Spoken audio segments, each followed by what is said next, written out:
it's hard to look at what he's doing in Ukraine, what his forces are doing in Ukraine, and think that any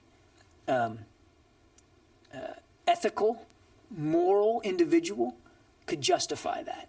It's difficult to look at the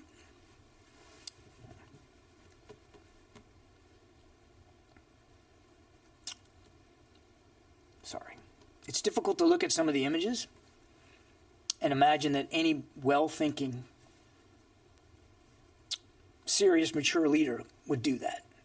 So I can't talk to his psychology, but I think we can all speak to his depravity. It's hard to square his, let's just call it what it is, his BS, that this is about Nazism in Ukraine, and it's about protecting Russians in Ukraine, and it's about defending Russian national interests, when none of them were threatened by Ukraine. It's hard to square that rhetoric by what he's actually doing inside Ukraine to innocent people, shot in the back of the head, hands tied behind their backs, women, pregnant women being killed, hospitals being bombed. I mean, it's just unconscionable.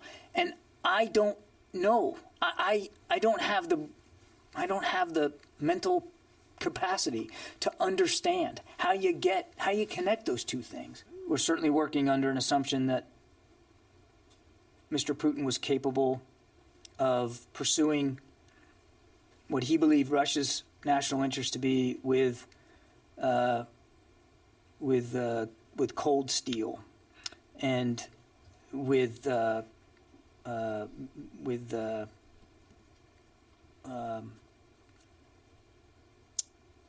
brutal determination.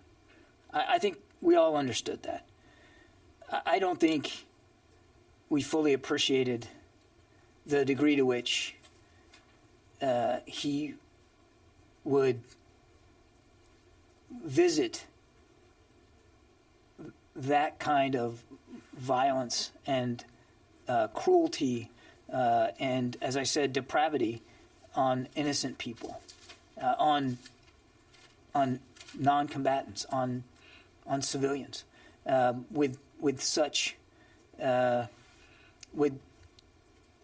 utter disregard for the lives he was taking, the lives he was flinging into refuge.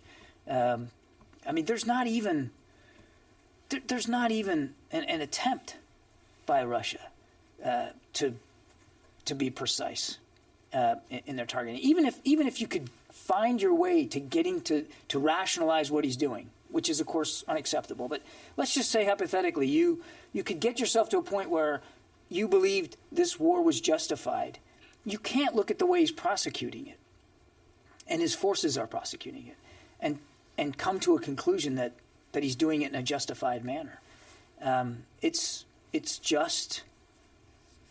brutality of the coldest and most depraved sort.